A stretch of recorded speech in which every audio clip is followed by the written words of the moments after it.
യൂദാ എഴുതിയ ലേഖനത്തിൻ്റെ 25-26 വാക്യങ്ങളാണ് നമ്മൾ ചിന്തിച്ചു കൊണ്ടിരിക്കുന്നത്. നമ്മൾ തുടർന്ന് അതിലെ ചില കാര്യങ്ങളിലൂടെ ചിന്തിച്ച് ഈ ലേഖന പഠന പരമ്പര അവസാനിപ്പിക്കണം എന്നാണ് ഞാൻ വിചാരിക്കുന്നത്. ദൈവം സഹായിക്കട്ടെ. നമുക്ക് പ്രാർത്ഥനയോടുകൂടെ ദൈവസന്നിധിയിൽ ആയിരിക്കാം. യൂദയുടെ ലേഖനം അതിൻ്റെ 24-25 വാക്യങ്ങൾ.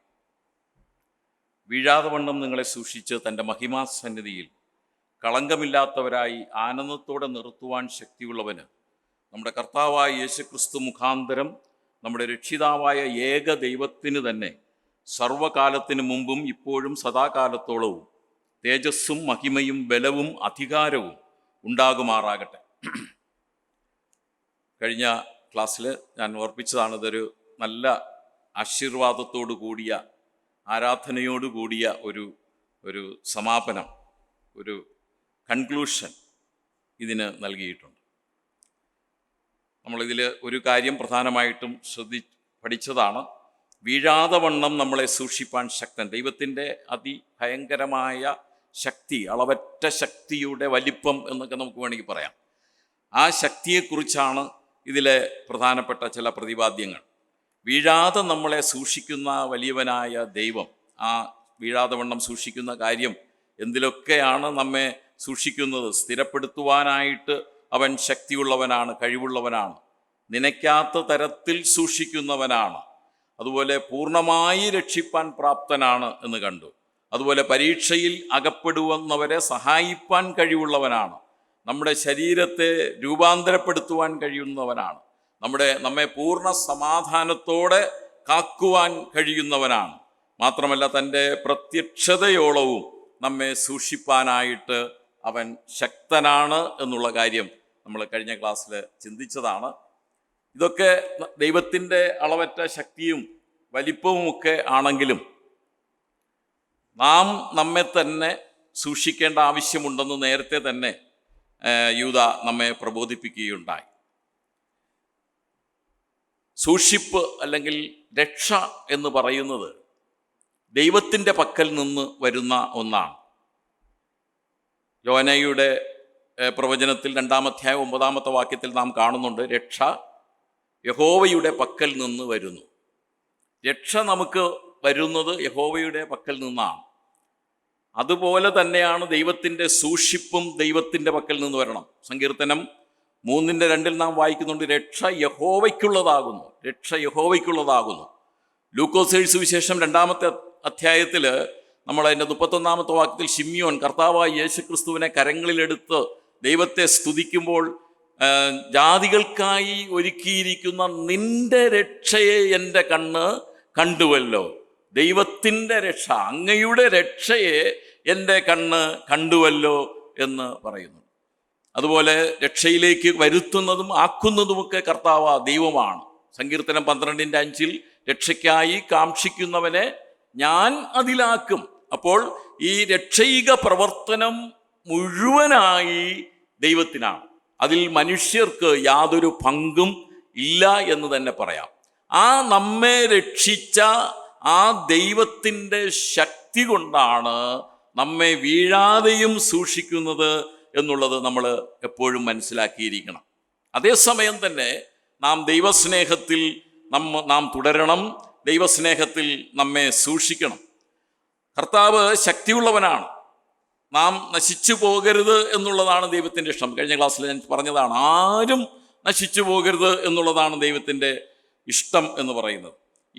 ഇതിൻ്റെ 1-ാമത്തെ വാക്യത്തിൽ ഒരു പ്രയോഗം നമുക്ക് കാണാനായിട്ട് കഴിയും, യേശുക്രിസ്തുവിനായി സൂക്ഷിക്കപ്പെട്ടിരിക്കുന്നവരാണ് നാം. യേശുക്രിസ്തുവിനായി സൂക്ഷിക്കപ്പെട്ടും ഇരിക്കുന്നവരായ അവർക്ക് എഴുതുന്നത് എന്നൊരു പ്രയോഗം നമ്മൾ ഇതിൻ്റെ 1-ാമത്തെ വാക്യത്തിൽ കാണുവാനായിട്ട് കഴിയും. നമ്മെ പ്രിസർവ് ചെയ്ത് യേശുക്രിസ്തുവിനായിട്ട് സൂക്ഷിക്കപ്പെട്ടിരിക്കുകയാണ് നമ്മൾ. നമ്മെ അവൻ്റെ കാന്തയായിട്ട്, മണവാട്ടിയായിട്ട് നമ്മെ ആക്കി വച്ചിരിക്കുന്നു എന്നുള്ളത് നമ്മൾ മനസ്സിലാക്കണം. എന്നാൽ നമ്മുടെ അനുദിന ജീവിതത്തിൽ, പ്രാക്ടിക്കൽ ലൈഫിൽ പലപ്പോഴും പല വീഴ്ചകളും കുറവുകളും ഒക്കെ വരുവാനുള്ള സാധ്യതകളുണ്ട്. അങ്ങനെ വരാതിരിപ്പാനും വരുമ്പോഴും നാം നമ്മെ തന്നെ ദൈവസന്നിധിയിൽ സമർപ്പിക്കേണ്ട ആവശ്യമുണ്ട്. കാരണം ദൈവമേ എനിക്ക് ഒന്നും കഴിയുകയില്ല, എന്നെ രക്ഷിച്ചത് ദൈവമാണ്. എന്നാൽ ഈ മരുഭൂമി യാത്രയിൽ വീഴുവാനുള്ള സാധ്യതകൾ, വഴുവഴുപ്പുള്ള ലോകത്തിലാണ്, സ്റ്റംബ്ലിങ് നടക്കാവുന്ന ലോകത്തിലാണ് നിൽക്കുന്നത്. അതുകൊണ്ട് വീഴാതെ എന്നെ പിടിക്കണമേ എന്നുള്ള പൂർണ്ണമായ ഒരു സമർപ്പണം നാം ദൈവസന്നിധിയിൽ നടത്തേണ്ടതായിട്ടുണ്ട്. നമ്മൾ 23-ാം സങ്കീർത്തനം പലരും ഇവിടെ ചിന്തിച്ചിട്ടുള്ള ഒരു സങ്കീർത്തനമാണ്. ഇതോടുള്ള ബന്ധത്തിൽ എനിക്ക് ആ സങ്കീർത്തനത്തെക്കുറിച്ച് ചിന്തിപ്പാൻ തക്കവണ്ണിടയായി. അവിടെ എല്ലാം ദൈവത്തിൻ്റെതായ സൂക്ഷിപ്പ് നമുക്ക് കാണുവാനായിട്ട് കഴിയും, അല്ലേ? പച്ചയായ പുൽപ്പുറങ്ങളിൽ എന്നെ കിടത്തുന്നവൻ, സ്വസ്ഥതയുള്ള വെള്ളത്തിനരികത്തേക്ക് എന്നെ നടത്തുന്നവൻ, എൻ്റെ പ്രാണനെ തണുപ്പിക്കുന്നവൻ, നീതിപാതകളിൽ എന്നെ നടത്തുന്നവൻ, എന്നോട് കൂടെ കൂരിരുൾ താഴ്വരയിൽ എന്നോട് കൂടെ ഇരിക്കുന്നവൻ, എന്നെ ആശ്വസിപ്പിക്കുന്നവൻ, വടിയും കോലും കൊണ്ട് എന്നെ ആശ്വസിപ്പിക്കുന്നവൻ, എൻ്റെ തലയെ എണ്ണ കൊണ്ട് അഭിഷേകം ചെയ്യുന്നവൻ, നന്മയും കരുണയും എന്നിലേക്ക് വാരിച്ചൊരിയുന്നവൻ, എന്നെ യഹോവയുടെ ആലയത്തിൽ നിത്യം വസിക്കുമാറാക്കുന്നവൻ. ഈ 10 പ്രയോഗങ്ങൾ ഈ 23-ാമത്തെ സങ്കീർത്തനത്തിൽ നമുക്ക് കാണാനായിട്ട് കഴിയും. ഈ 10 പ്രയോഗങ്ങളിലും നമുക്കെന്താ പങ്ക്? അവിടെ നമ്മുടെ പങ്കെന്താണ്? നമുക്ക് ഈ ഒരു പങ്കും അവിടെ ഇല്ല, അല്ലേ? എന്നെ അവനാ കിടത്തുന്നത്, എന്നെ നടത്തുന്നത് വലിയവനായ ദൈവമാണ്, എന്നെ തണുപ്പിക്കുന്നത് ദൈവമാണ്, എന്നോട് കൂടെ ഇരിക്കുന്നതും ആശ്വസിപ്പിക്കുന്നതും വിരുന്നൊരുക്കുന്നതും അഭിഷേകം ചെയ്യുന്നതും നന്മയും കരുണയും എന്നിലേക്ക് പകരുന്നതും എന്നെ ദൈവത്തിൻ്റെ ആലയത്തിൽ നിത്യം വസിക്കുമാറാക്കുന്നതും ഒക്കെ ദൈവമാണ്.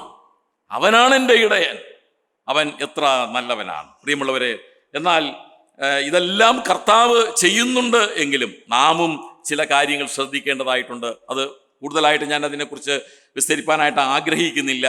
നമ്മൾ യോഹന്നാൻ്റെ 1-ാമത്തെ ലേഖനം അതിൻ്റെ 1-ാമത്തെ അധ്യായം 7 മുതൽ 10 വരെയുള്ള വാക്യങ്ങൾ, അതായത് അത് വിശ്വാസികൾക്ക് എഴുതുന്നതാണ്. വിളിക്കപ്പെട്ടവർക്ക്, കർത്താവായ യേശുക്രിസ്തുവിനെ രക്ഷിതാവായിട്ട് സ്വീകരിച്ചവർക്ക് എഴുതുന്ന ലേഖനമാണ് അത്. അവിടെ പറയുന്നുണ്ട്, നാം വെളിച്ചത്തിൽ നടക്കണം. വീഴാതെ നമ്മെ സൂക്ഷിക്കുന്ന ദൈവം നമുക്കുണ്ടെങ്കിലും നാം നടക്കുന്നത് എങ്ങനെയായിരിക്കണം?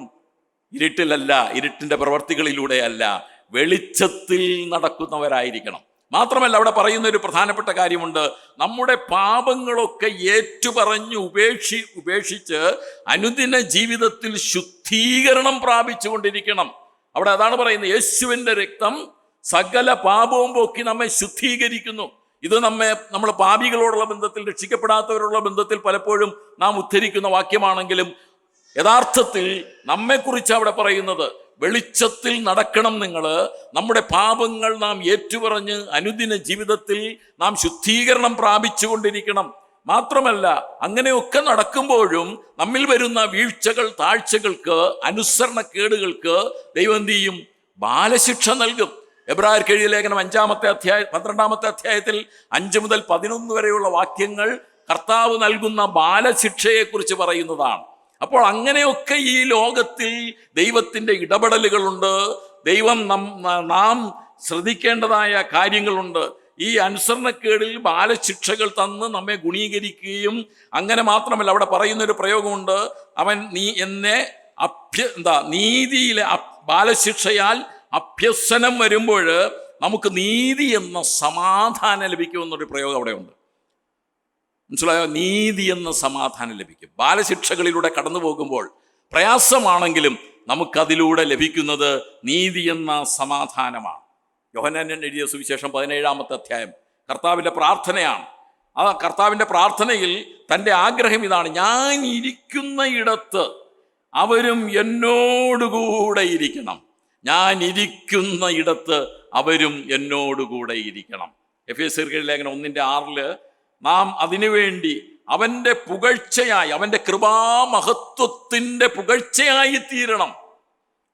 ദൈവത്തിൻ്റെ മഹത്വം നമ്മിൽ ഉണ്ടാകണം. ദൈവം നമ്മിലൂടെ, ദൈവത്തിൻ്റെ നാമം മഹത്വപ്പെടണം, അല്ലേ?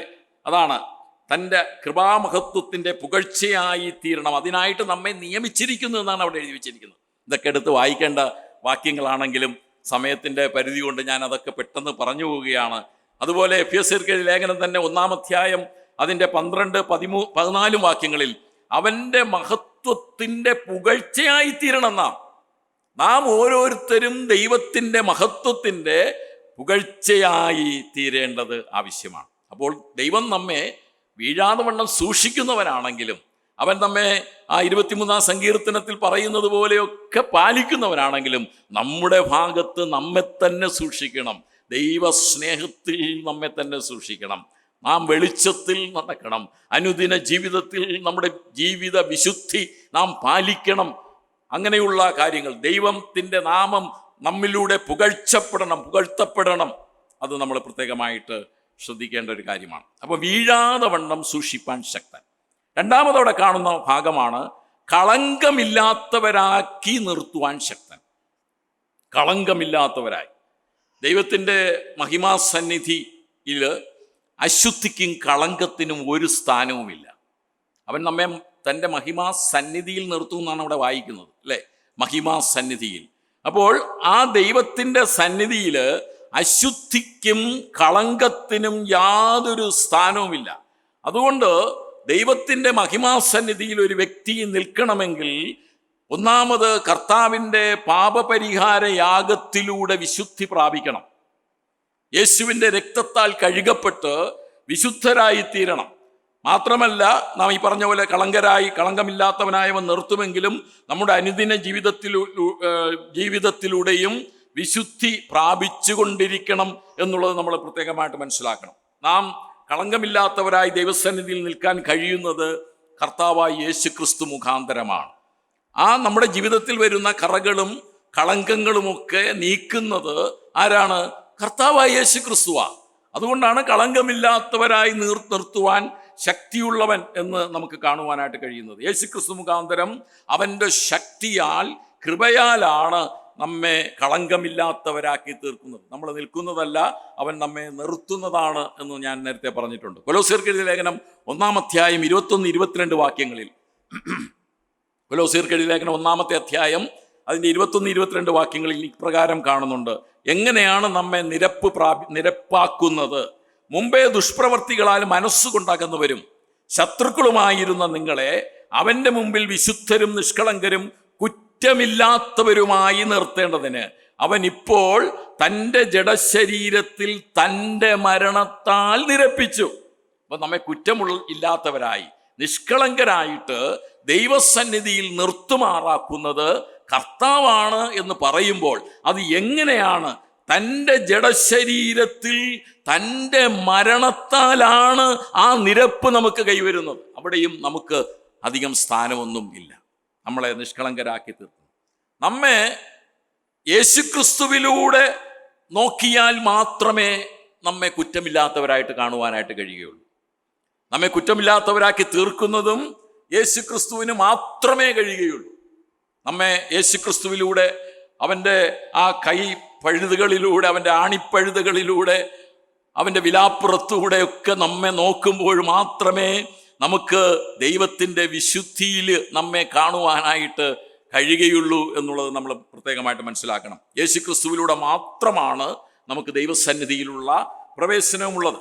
എഫേസ്യർക്ക് എഴുതിയ ലേഖനം 5-ാമത്തെ അധ്യായം സഭയെക്കുറിച്ച് ഒരു കാര്യം അവിടെ പറയുന്നുണ്ട്. 5-ന്റെ 26-27 വാക്യങ്ങളിൽ, എഫേസ്യർക്ക് എഴുതിയ ലേഖനം അതിൻ്റെ 5-ാമത്തെ അധ്യായം 26-27 വാക്യങ്ങളിൽ, കറ, ചുളുക്കം മുതലായത് ഒന്നും ഇല്ലാതെ സഭയെ ശുദ്ധവും നിഷ്കളങ്കവുമായി തനിക്ക് തന്നെ തേജസ്സോടെ മുൻനിർത്തേണ്ടതിന് തന്നെത്താൻ അവൾക്ക് വേണ്ടി, അതായത് സഭയ്ക്ക് വേണ്ടി ഏൽപ്പിച്ചു കൊടുത്തു. നോക്കിയേ, അപ്പൊ സഭയെ, വ്യക്തികളെ ദൈവസന്നിധിയിൽ കറയും ചുളുക്കവും ഒന്നും ഇല്ലാതെ എങ്ങനെ നിർത്തും? ശുദ്ധവും നിഷ്കളങ്കവുമായി തനിക്ക് തന്നെ തേജസ്സോടെ മുൻനിർത്തേണ്ടതിന് അവൻ നമുക്ക് വേണ്ടി ഏൽപ്പിക്കപ്പെട്ടു, സഭയ്ക്ക് വേണ്ടി ഏൽപ്പിച്ചു തന്നു എന്നുള്ളതാണ്. ഇന്ന് സഭയിൽ പല കറകളും ചുളുക്കങ്ങളും ഒക്കെ ഉണ്ട്. എന്നാൽ അവൻ നമ്മെ, ആ സഭയാകുന്ന തൻ്റെ കാന്തയെ, മണവാട്ടിയെ, അവൻ കറയും ചുളുക്കവും ഒന്നും ഇല്ലാത്തവനായിട്ട് കാണുവാനാണ് ആഗ്രഹിക്കുന്നത്. നമുക്ക് ഒരു അങ്കി തന്നിട്ടുള്ളതായിട്ട് നമ്മൾ യെശയ്യാ പ്രവചനം 6-ാം അധ്യായം 10-ാമത്തെ വാക്യത്തിൽ വായിക്കുന്നുണ്ടല്ലേ. നമുക്കൊരു അങ്കി തന്നിട്ടുള്ളതായിട്ട്, ക്രിസ്തുയേശുവിൽ നമുക്ക് ഒരു വസ്ത്രം, ഒരു അങ്കിയൊക്കെ തന്നിട്ടുണ്ട്. യെശയ്യാവ് 6-ന്റെ 10 അങ്ങനെ വായിക്കുന്നത്, അവൻ എന്നെ രക്ഷാവസ്ത്രം ധരിപ്പിച്ച് നീതി എന്ന അങ്കി ഇടിവിച്ചിരിക്കുന്നു. എത്ര കാര്യമാണ്! നമ്മുടെ കറയും ചുളുക്കും ഒന്നും കാണാതിരിക്കുന്നതിന് വേണ്ടി, അതൊക്കെ മാറ്റുന്നതിന് വേണ്ടി അവൻ നമുക്കൊരു പുതിയ വസ്ത്രം നൽകിയിരിക്കുക. അത് രക്ഷയാകുന്ന വസ്ത്രം. ആ രക്ഷയാകുന്ന വസ്ത്രം മാത്രമല്ല, ആ രക്ഷയാകുന്ന വസ്ത്രത്തെ പുതപ്പിച്ചിരിക്കുന്നത്, മൂടിയിരിക്കുന്നത് നീതി എന്ന അങ്കി കൊണ്ടാണ്. നീതി എന്ന അങ്കി കൊണ്ട്. അതിന് ഉള്ളിലാണ് നാം വസിക്കുന്നത്. എന്നാൽ ഈ അങ്കിയിൽ കറ പറ്റാതെ സൂക്ഷിക്കേണ്ടത് ആവശ്യമാണ്. കളങ്കം ഇല്ലാതെ ഇരിക്കേണ്ടത് ആവശ്യമാണ്. യോഹന്നാന്റെ 1-ാം ലേഖനം 3-ാം അധ്യായം 3-ാമത്തെ വാക്യത്തിൽ ഇങ്ങനെ നമ്മൾ വായിക്കുന്നുണ്ടല്ലോ, അവനിൽ ഈ പ്രത്യാശയുള്ളവനെല്ലാം അവൻ നിർമ്മലനായിരിക്കുന്നത് പോലെ തന്നെ നിർമ്മലീകരിക്കുന്നു. അവിടെ നമ്മുടെ പ്രവർത്തനമാണ്. മനസ്സിലാക്കണേത്? അവൻ നിർമ്മലനാ, അവനിൽ ഒരു കുഴപ്പവുമില്ല, ഒരു ദോഷവുമില്ല, ഒരു കളങ്കവുമില്ല. അതുപോലെ അവൻ നിർമ്മലനായിരിക്കുന്നത് പോലെ നാം നിർമ്മലനാകേണ്ടതിന് എന്ത് ചെയ്യണമെന്നാണ്? അവൻ നിർമ്മലനായിരിക്കുന്നത് പോലെ തന്നെ നിർമ്മലീകരിക്കുന്നു. അങ്ങനെ നമ്മൾ നിർമ്മല ജീവിതം, കളങ്കമില്ലാത്ത ജീവിതം നമ്മൾ നടത്തേണ്ടത് ആവശ്യമാണ്. ഈ കളങ്കമില്ലാത്ത ജീവിതം എന്ന് പറയുമ്പോൾ നമ്മിലുള്ള കറകൾ, വടുക്കൾ എല്ലാം മാറ്റി നമ്മെ തേജസ് കൊണ്ട് പൊതിയുവാനായിട്ട് പോവുകയാണ്. തേജസ് കൊണ്ട് പൊതിയുവാനായിട്ട് പോവുകയാണ് അല്ലേ? എഫേസ്യർ 5:27 നാം അങ്ങനെ ഒരു പ്രയോഗം നമുക്ക് കാണുവാനായിട്ട് കഴിയുന്നുണ്ട്. നമ്മൾ നേരത്തെ അത് വായിച്ച വാക്യമാണ്. അത് ഞാൻ വീണ്ടും വായിക്കുവാനായിട്ട് ആഗ്രഹിക്കുന്നില്ല. നമ്മെ തേജസ്സോടെ മുൻനിർത്തുന്നവൻ, അല്ലേ? തേജസ്സോടെ മുൻനിർത്തുന്നവൻ. ഈ കളങ്കവും കറയും എല്ലാം മാറ്റിയിട്ട് ദൈവത്തിൻ്റെ തേജസ്. ഒരിക്കൽ നമുക്ക് തേജസ് ഉണ്ടായിരുന്നു. അതായത് ഏദനിൽ നമുക്ക് നല്ല തേജസ്സൊക്കെ ഉണ്ടായിരുന്നു, അല്ലേ? തേജസ്സാണ് നമ്മുടെ അങ്കിയും നമ്മുടെ എല്ലാം ആയിരുന്നത്. ദൈവത്തിൻ്റെ തേജസ്സാണ്. ആ തേജസ് നഷ്ടപ്പെട്ടു പോയി. എന്നാൽ ആ നഷ്ടപ്പെട്ട തേജസ് ഇനി നമുക്ക് തിരികെ നൽകുവാനായിട്ട് പോവുകയാണ്. അതാണ് ദൈവം നമ്മെ നിർത്തുന്ന ആ കളങ്കമില്ലാത്ത ഒരു കാര്യം എന്ന് പറയുന്നത് അതാണ്. അങ്ങനെ നമുക്ക് വേണ്ടി തന്നെത്താൻ ഏൽപ്പിച്ചു കൊടുത്ത് നമ്മുടെ കറയും കളങ്കവും ഒക്കെ നമ്മളെ നീക്കിയിരിക്കുകയാണ്. നാം അവനെ താൻ ഇരിക്കും പോലെ തന്നെ കാണുന്നത് കൊണ്ട് അവനോട് സദൃശ്യന്മാരാകും എന്ന് ഞാൻ കഴിഞ്ഞ ക്ലാസ്സിൽ പറഞ്ഞല്ലോ. ദൈവത്തിനോട് സദൃശ്യന്മാരായി തീർന്ന് അവനെ കാണുവാനായിട്ട് പോവുകയാണ്. അതാണ് നമ്മുടെ ആത്മാവിലെ വിശുദ്ധി, ശാരീരിക വിശുദ്ധി, പ്രാണന്റെ വിശുദ്ധി എല്ലാം അതിൽപ്പെടുന്നുണ്ട്. തെസ്സലോനിക്കർ ലേഖനം 1 തെസ്സലോനിക്കർ അതിൻ്റെ 3-ാമത്തെ അധ്യായം 13-ാമത്തെ വാക്യത്തിൽ നമ്മുടെ കർത്താവായ യേശു ക്രിസ്തു തൻ്റെ സകല വിശുദ്ധന്മാരുമായി വരുന്ന പ്രത്യക്ഷതയിൽ നമ്മുടെ ദൈവവും പിതാവുമായവൻ്റെ മുമ്പാകെ, അടുത്ത് ശ്രദ്ധിക്കുക, വിശുദ്ധീകരണത്തിൽ അനന്യരായി വെളിപ്പെടും വണ്ണം നിങ്ങളുടെ ഹൃദയങ്ങളെ സ്ഥിരപ്പെടുത്തുകയും ചെയ്യുമാറാകട്ടെ. പൗലോസ് പ്രാർത്ഥിക്കുകയാണ്, പറയുകയാണ്, ആശീർവദിക്കുകയാണ്. എന്താണ്? വിശുദ്ധീകരണത്തിൽ അനന്യരായി വെളിപ്പെടുവാൻ തക്കവണ്ണം നിങ്ങളുടെ ഹൃദയങ്ങളെ സ്ഥിരപ്പെടുത്തുമാറാകട്ടെ. ദൈവം നമ്മെ വീഴാതെ വണ്ണം സൂക്ഷിക്കുന്നവനാണ്. മാത്രവുമല്ല, നമ്മെ കളങ്കമില്ലാത്തവരായി നിർത്തുന്നവനാണ്. അതിന് ശക്തിയുള്ളവനാണ്. ആ ശക്തിയിൽ നാം അമരുകയും ആ ശക്തിയുടെ കീഴിൽ നാം താണിരിക്കുകയും ചെയ്യേണ്ടത് ആവശ്യമാണ്. മൂന്നാമതൊരു കാര്യം കൂടെ അവിടെ പറയുന്നുണ്ട്. നമ്മെ ആനന്ദത്തോടെ നിർത്തുവാൻ ശക്തിയുള്ളവൻ. ആനന്ദത്തോടെ നിർത്തുവാൻ ശക്തിയുള്ളവൻ. He is able to present you before the presence of God with exceeding joy, അല്ലെങ്കിൽ ദ ട്രയംഫന്റ് ജോയ് എന്നൊക്കെയാണ് ചില ട്രാൻസ്ലേഷനിൽ കാണാനായിട്ട് കഴിയുന്നത്. Exceeding joy. അതുപോലൊരു സന്തോഷം പിന്നെ നമുക്ക് എങ്ങും ലഭിക്കുകയില്ല. ആനന്ദത്തോടെ നമ്മെ നിർത്തും, അല്ലേ? ഇന്ന് നാം യഥാർത്ഥത്തിൽ ഇവിടെ പലപ്പോഴും ദുഃഖങ്ങളും പ്രയാസങ്ങളും ഒക്കെ ഉണ്ടാകും. എന്നാൽ നമ്മൾ ദുഃഖിച്ചിരിക്കേണ്ടവരല്ല എന്ന് നാം ദൈവത്തിൻ്റെ വചനത്തിൽ നമ്മെ ഉദ്ബോധിപ്പിക്കുന്നുണ്ട്. എന്നാൽ ആനന്ദത്തോടെ, അതിരില്ലാത്ത സന്തോഷത്തോടു കൂടെ നിൽക്കേണ്ടവരാണ് നമ്മൾ. നമ്മുടെ എല്ലാ ദുഃഖങ്ങളും അവൻ മാറ്റാനായിട്ട് പോവുകയാണ്. പ്രവാചകൻ പറയുന്ന പോലെ, വിഷണ്ണ മനസ്സിന് പകരം ആനന്ദത്തിൻ്റെ ഉത്സവ വസ്ത്രം ധരിപ്പിച്ച് ദൈവത്തിൻ്റെ സന്നിധിയിൽ അതിരറ്റ ആനന്ദത്തോടെ നിർത്തുന്നവനാണ് നമ്മുടെ ദൈവം, അല്ലേ? നമ്മുടെ വിഷണ്ണ മനസ്സുകൾ, ദുഃഖിച്ചിരിക്കുന്ന, പ്രയാസപ്പെട്ടിരിക്കുന്ന, ആകുല ചിന്തകളും നിരാശകളും ഒക്കെ കൊണ്ട് നിറഞ്ഞിരിക്കുന്ന ഈ ഹൃദയങ്ങളെയൊക്കെ അവൻ മാറ്റും. ആ വിഷണ്ണ മനസ്സുകളെയൊക്കെ മാറ്റുമെന്ന് മാത്രമല്ല, ആനന്ദത്തിന്റെ ഉത്സവ വസ്ത്രം ധരിപ്പിച്ച് ദൈവസന്നിധിയിൽ അതിരറ്റ സന്തോഷത്തോടുകൂടി, അവിടുത്തെ സന്തോഷത്തിന് അതിരുകളില്ല, ഒരു അതിരും ഇല്ല എന്നുള്ളതാണ്. അവിടെ നമ്മൾ വായിക്കുന്നത്, നമ്മുടെ കണ്ണിൽ നിന്ന് കണ്ണുനീരൊക്കെയും തുടച്ചു കളയും. കണ്ണിൽ നിന്നും ദുഃഖത്തിന്റെ യാതൊരു കണ്ണുനീരും നമ്മുടെ കണ്ണിൽ നിന്ന് വരുവാനായിട്ട് ദൈവം അനുവദിക്കുന്നില്ല. നമ്മുടെ ശരീരത്തിലെ എല്ലാ ബലഹീനതകളും അവൻ മാറ്റും. അല്ലേ? നമുക്കിന്ന് പലതരത്തിലുള്ള ദുഃഖങ്ങളും ആണുള്ളത്. മാനസിക ദുഃഖങ്ങളുണ്ട്, ശാരീരിക ക്ലേശങ്ങളുണ്ട്, പലവിധമായ പ്രയാസങ്ങളും ബലഹീനതകളും ബുദ്ധിമുട്ടുകളും ഒക്കെ ഉണ്ട്. അതെല്ലാം മാറ്റും. ബലഹീന ശരീരത്തിലെ എല്ലാ ബലഹീനതകളും മാറ്റി ദൈവശരീരത്തിൻ്റെ, അല്ലെങ്കിൽ കർത്താവായ യേശു ക്രിസ്തുവിൻ്റെ ശരീരത്തിന് തുല്യമാക്കി തീർക്കും എന്നുള്ളതാണ്. പത്രോസിന്റെ 1-ാം ലേഖനം 1-ാം അധ്യായം 4-ാമത്തെ വാക്യത്തിൽ ഇങ്ങനെ കാണുന്നുണ്ട്. 1 പത്രോസ് 1:4. ഇതൊക്കെ എടുത്ത് വായിച്ചു പോകേണ്ടതാണെന്ന് എനിക്കറിയാം, എന്നാലും ഞാൻ സമയത്ത് ഇന്ന് കൊണ്ടങ്ങ് ഫിനിഷ് ചെയ്യണമെന്നുള്ളത് കൊണ്ട് ഇച്ചിരി അഡ്വാൻസ്ഡ് ആയിട്ട് ഞാൻ പോവുകയാണ്. അന്ത്യകാലത്ത് വെളിപ്പെടുവാൻ ഒരുങ്ങിയിരിക്കുന്ന രക്ഷയ്ക്ക് വിശ്വാസത്താൽ ദൈവശക്തിയിൽ കാക്കപ്പെടുന്ന നിങ്ങൾക്ക് എന്നാണ്. ദൈവശക്തിയിൽ നമ്മെ കാക്കൊണ്ടുകൊണ്ടിരിക്കുകയാണ്. അവിടെ അത് കഴിഞ്ഞിട്ടാണ് അവർ സ്വർഗത്തിൽ സൂക്ഷിച്ചിരിക്കുന്നതും ക്ഷയം, മാലിന്യം, വാട്ടം ഒന്നുമില്ലാത്തതുമായ അവകാശത്തിനായിട്ട് തന്നെ നമ്മെ വീണ്ടും ജനിപ്പിച്ചിരിക്കുന്നു. അവിടെ ഒരു ക്ഷയമില്ല, വാട്ടമില്ല, മാലിന്യമില്ല, ഒന്നുമില്ലാത്ത ഒരു അവകാശം. അതാണ് നമുക്കവിടെ ലഭിക്കാനായിട്ട് പോകുന്നത്. അതാണ് ദൈവശക്തി, നമ്മെ സൂക്ഷിക്കുന്ന ദൈവശക്തി. 1 പത്രോസ് തന്നെ 1:6 നമുക്ക് കാണുന്നുണ്ട്. അതിൽ നിങ്ങൾ ഇപ്പോൾ അല്പനേരത്തേക്ക് നാനാ പരീക്ഷകളാൽ ദുഃഖിച്ചിരിക്കേണ്ടി വന്നാലും ആനന്ദിക്കുന്നു. ചില പരീക്ഷകളും പ്രശ്നങ്ങളും ഒക്കെ വരുമ്പോൾ ദുഃഖങ്ങളൊക്കെ ഉണ്ടാകും. എന്നാൽ ആ ദുഃഖത്തിലും സന്തോഷിപ്പാനായിട്ട് നമുക്ക് വകയുണ്ട്. ഇപ്പോഴും സന്തോഷിപ്പാനായിട്ട് വകയുണ്ട്. ദൈവസന്നിധിയിൽ നമ്മെ നിർത്തുമ്പോൾ വളരെ സന്തോഷമാണ്. ആ സന്തോഷമൊന്നും നമുക്ക് പറഞ്ഞറിയിക്കാനായിട്ട് പറ്റില്ല. എന്തൊക്കെ സന്തോഷമാണ് ഈ ദൈവസന്നിധിയിലുള്ളതെന്ന് എങ്ങനെയാ പറയുക? ദൈവത്തിൻ്റെ മുഖം കാണുന്നത് തന്നെ സന്തോഷമാണ്, അല്ലേ? ദൈവത്തിൻ്റെ മുഖം നമുക്ക് വേണ്ടി പ്രാണനെ വെച്ച് തന്ന, നമ്മെ വീണ്ടെടുത്ത ആ ദൈവത്തിൻ്റെ മുഖം, അതാണ് വിട്ടുപിരിഞ്ഞ് ക്രിസ്തുവിനോടുകൂടെ ആയിരിക്കുന്നത് എനിക്ക് ഏറെ അത്യുത്തമം.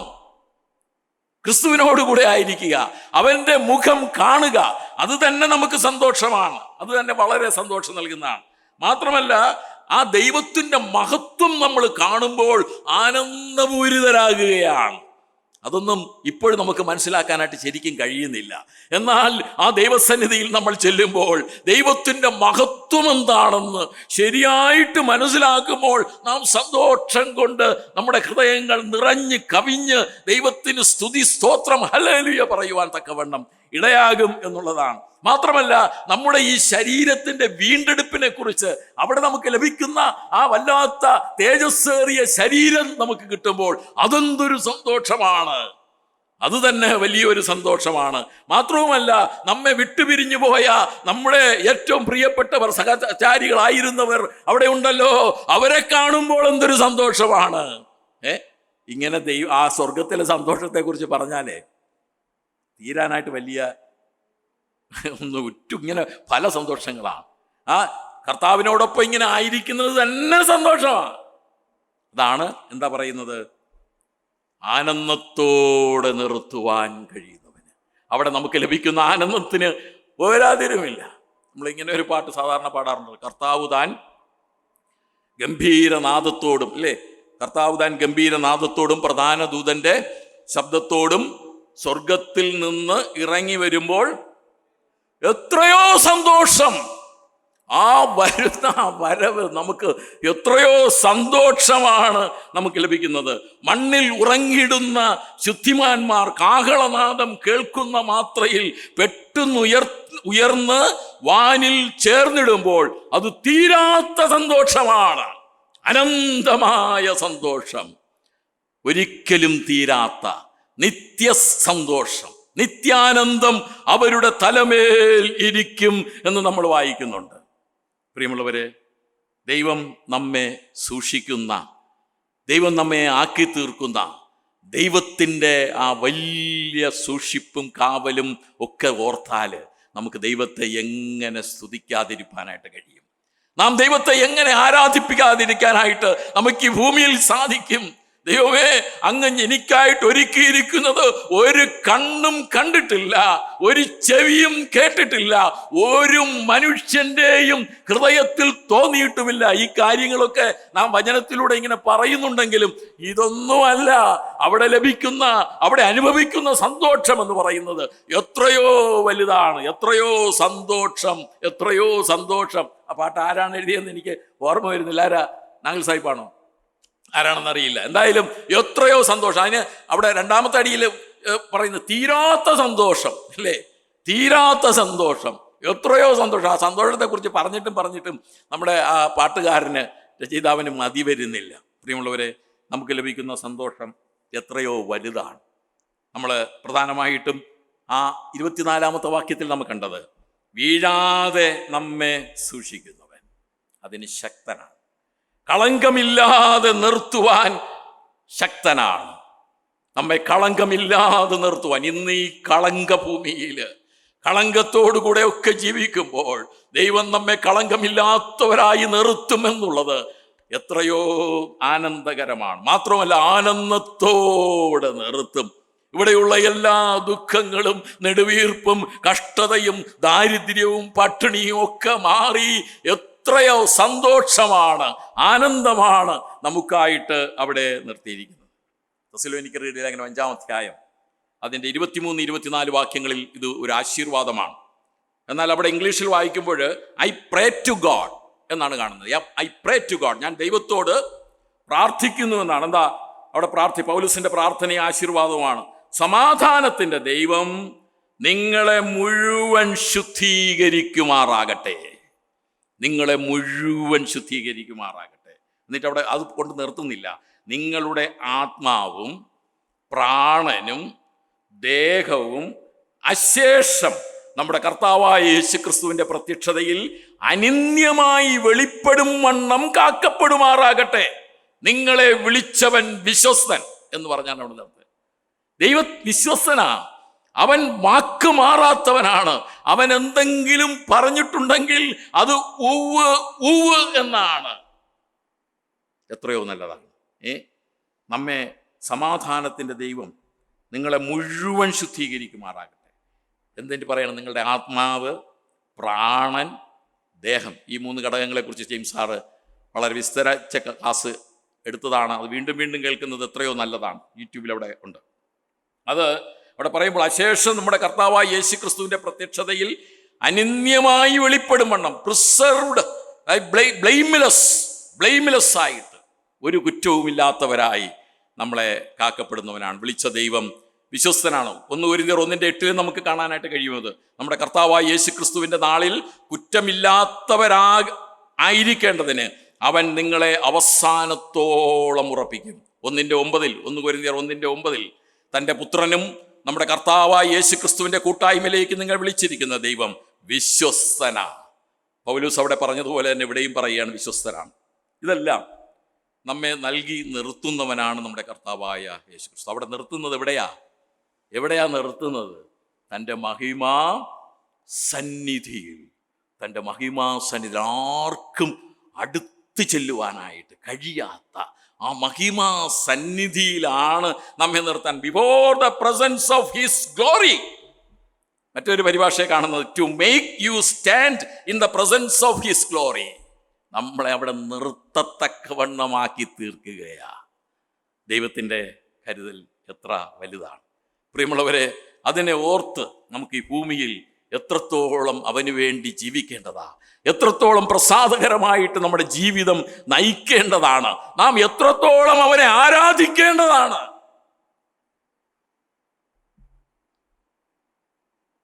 അടുത്തവിടെ പറയുന്ന ഒരു പ്രയോഗത്തിലേക്ക് കടക്കട്ടെ. ഈ ദൈവത്തിൻ്റെ ഒരു അല്പ ദൈവശാസ്ത്രം അവിടെ കാണുകയാണ്. ഈ ദൈവം ഏക രക്ഷയും രക്ഷകനുമാണ്, അല്ലേ? നിർത്തുവാൻ ശക്തിയുള്ളവനും നമ്മുടെ കർത്താവായ യേശുക്രിസ്തു മുഖാന്തരം നമ്മുടെ രക്ഷിതാവായ ഏകദൈവം. ഇംഗ്ലീഷിൽ അത് വായിക്കുമ്പോൾ the only wise God our salvation, അല്ലെ? Saviour. Only wise God our saviour എന്നാണ് അവിടെ ഇംഗ്ലീഷിലെ പരിഭാഷ. ഈ ദൈവം ഏകരക്ഷിതാവാണ്. റോമർക്ക് ലേഖനം എഴുതി അവസാനിപ്പിക്കുമ്പോൾ അവിടെ പറയുന്നത്, അവിടെ ഇങ്ങനെയാണല്ലോ, 26 വാക്യം, ഇംഗ്ലീഷിലാകുമ്പോൾ 27 വാക്യമാണ്. മലയാളത്തിൽ എനിക്ക് തോന്നുന്നു 26 വാക്യങ്ങളെ ഉള്ളൂ എന്നാണ് തോന്നുന്നത്. ഇംഗ്ലീഷിൽ ഒരു വാക്യം കൂടെ ചേർന്ന് ഇവിടെ ഉണ്ട്, 27 വാക്യത്തിൽ വരും. അവിടെ പറയുന്നത് എന്താ? നമ്മെ സ്ഥിരപ്പെടുത്തുന്നവനാണെന്ന് പറയുമ്പോൾ ഏകജ്ഞാനിയായ ദൈവത്തിന്, ആ പ്രയോഗം തന്നെയാണ് ഇവിടെ, the only wise God our saviour, ഏകജ്ഞാനിയായ ദൈവത്തിന് യേശുക്രിസ്തു മുഖാന്തരം എന്നേക്കും മഹത്വം ഉണ്ടാകുമാറാകട്ടെ, ആമേൻ. ഇവിടെ യൂദ ലേഖനം അവസാനിപ്പിക്കുമ്പോഴും അത് തന്നെയാണ്. നമ്മുടെ കർത്താവായ യേശുക്രിസ്തു മുഖാന്തരം നമ്മുടെ രക്ഷിതാവായ ഏക ദൈവത്തിന്, അതായത് ഏകജ്ഞാനിയായ ദൈവത്തിന് എന്നുള്ള പ്രയോഗം നമുക്ക് കാണാനായിട്ട് കഴിയും. ഈ ദൈവം ഏകരക്ഷിതാവാണ്. ഈ ദൈവം ഏക ദൈവമാണെന്ന് മാത്രമല്ല, ഏകരക്ഷിതാവ് ആണ്. മറ്റൊരുത്തനിലും രക്ഷയില്ല. നാം രക്ഷിക്കപ്പെടുവാൻ ആകാശത്തിൻ്റെ കീഴിൽ ഭൂമിയുടെ ഇടയിൽ നൽകപ്പെട്ട വേറെ ഒരു നാമവുമില്ല. ഏക രക്ഷാമാർഗവും ഏക രക്ഷിതാവും ഈ ദൈവം മാത്രമാണ്. നമ്മൾ ഈ യൂദയുടെ ലേഖനത്തിൽ യൂദ എഴുതാനായിട്ട് സകല പ്രയത്നവും ചെയ്തത് എന്തിനെക്കുറിച്ചാണ്? പൊതുവിലുള്ള രക്ഷയെക്കുറിച്ച് എഴുതുവാനാണ് യൂദ സകല പ്രയത്നവും ചെയ്തത് എന്ന് നമ്മളവിടെ കാണുന്നുണ്ട്. എന്നാൽ ആ രക്ഷയോട് ചേർത്ത് വിശ്വാസത്തിന് വേണ്ടി പോരാടേണ്ടതിനെക്കുറിച്ച് ഉദ്ബോധിപ്പിച്ചാണ് ലേഖകൻ അവിടെ എഴുതിയത്. ഈ പൊതുവിലുള്ള രക്ഷ എന്ന് പറയുമ്പോൾ അത് എല്ലാവർക്കുമായിട്ട് ഒരുക്കിയിരിക്കുന്ന രക്ഷ, അതാണ് പൊതുവിലുള്ള രക്ഷ.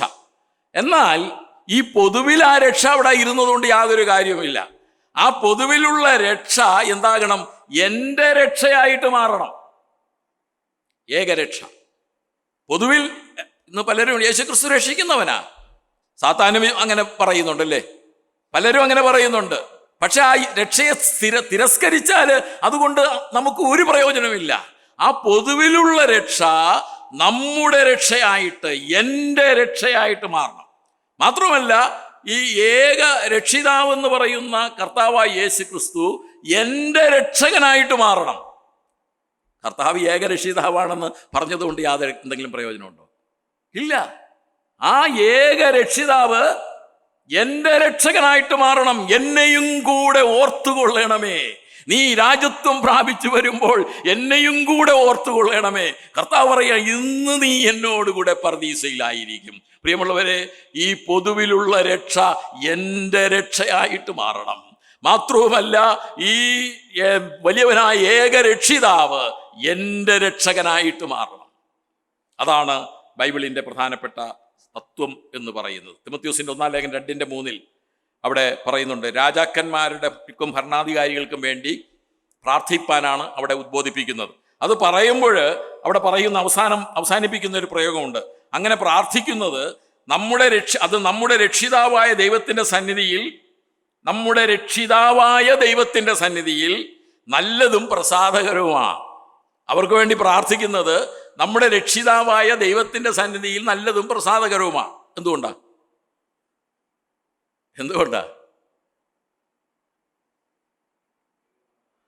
ദൈവമാണ് അവരെ ആക്കുന്നത്, ദൈവമാണ് അവരെ ആക്കി വെച്ചിരിക്കുന്നത്. അതുകൊണ്ട് നമ്മൾ അവർക്ക് വേണ്ടി പ്രാർത്ഥിക്കണം. അത് ദൈവസന്നിധിയിൽ. അത് അവിടെ ആ പ്രയോഗം നമ്മുടെ രക്ഷിതാവായ, അവരുടെ രക്ഷിതാവ് അല്ലെങ്കിൽ പോലും നമ്മുടെ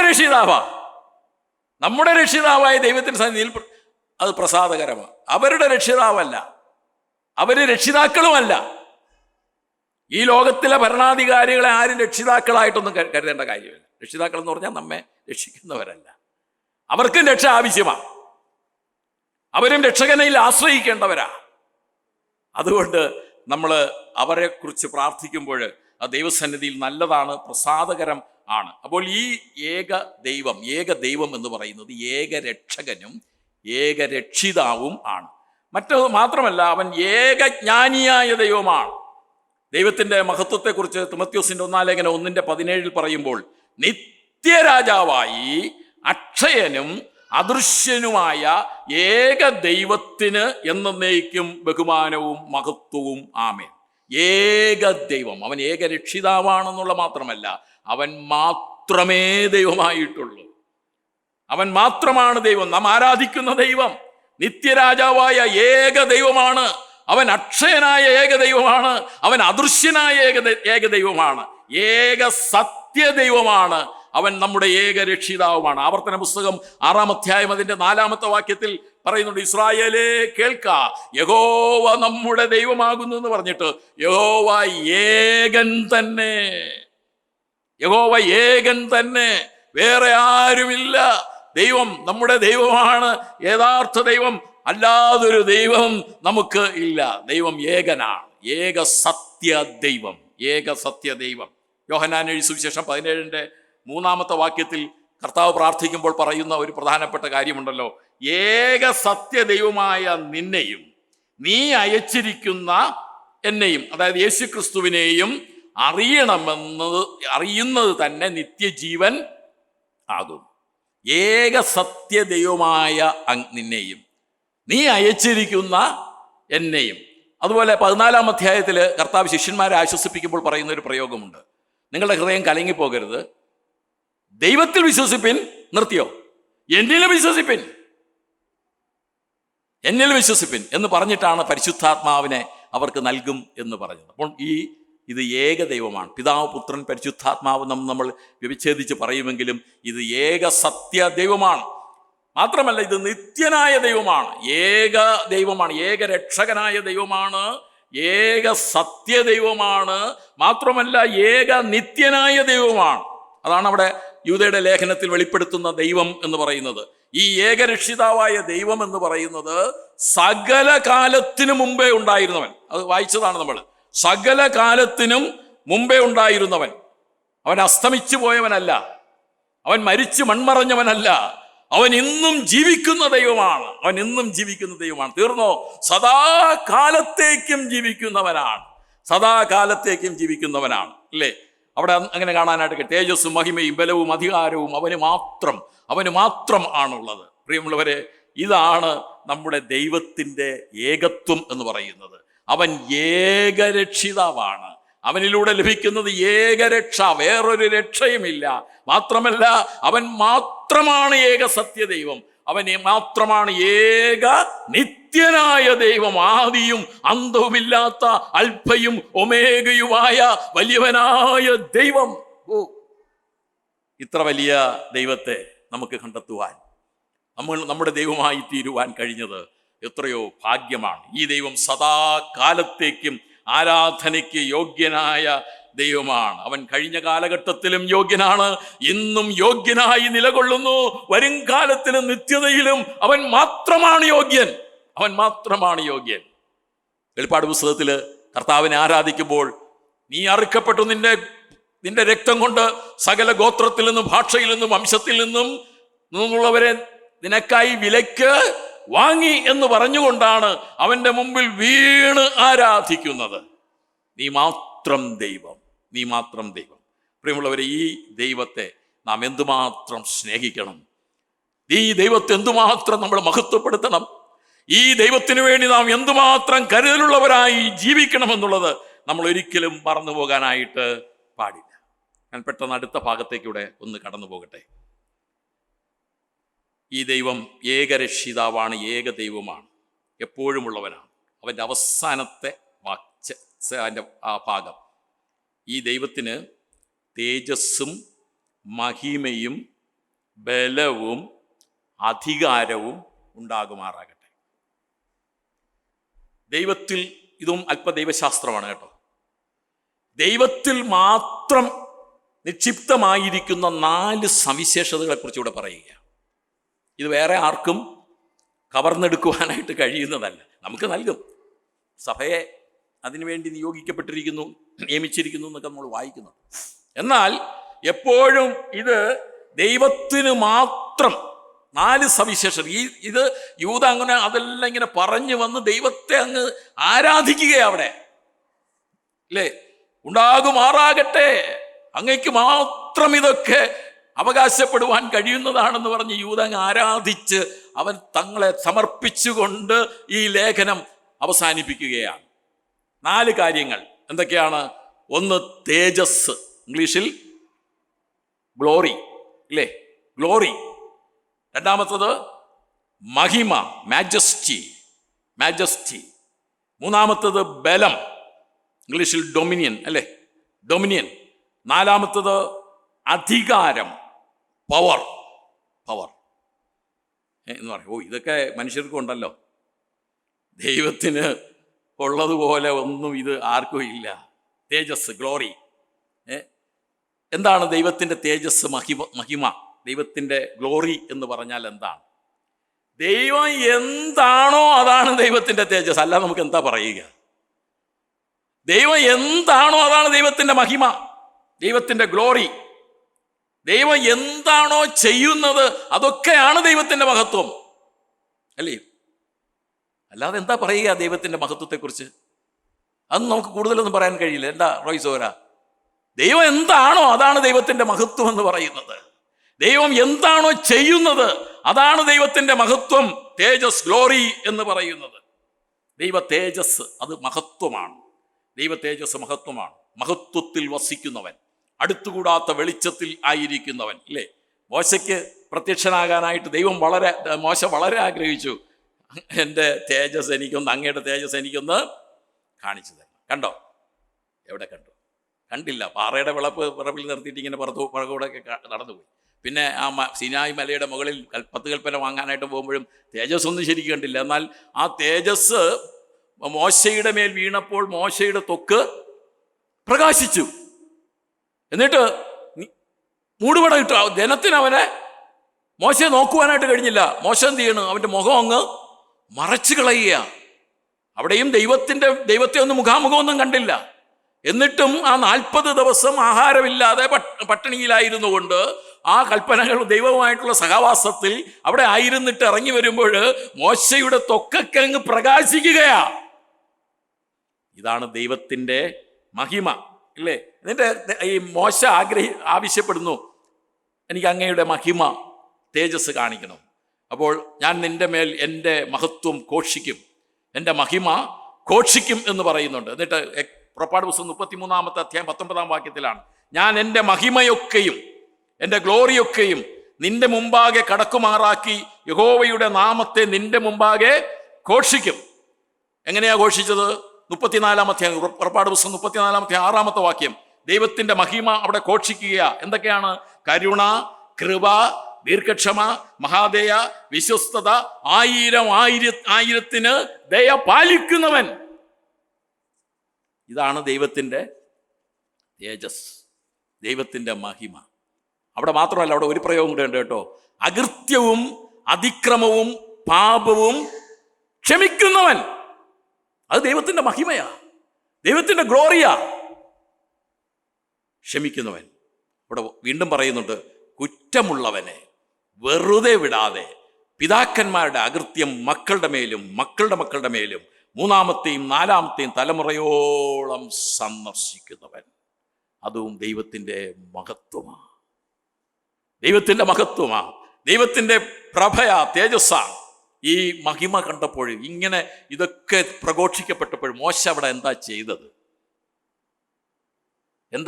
ഷായ്സോര? ഓടിക്കളഞ്ഞോ?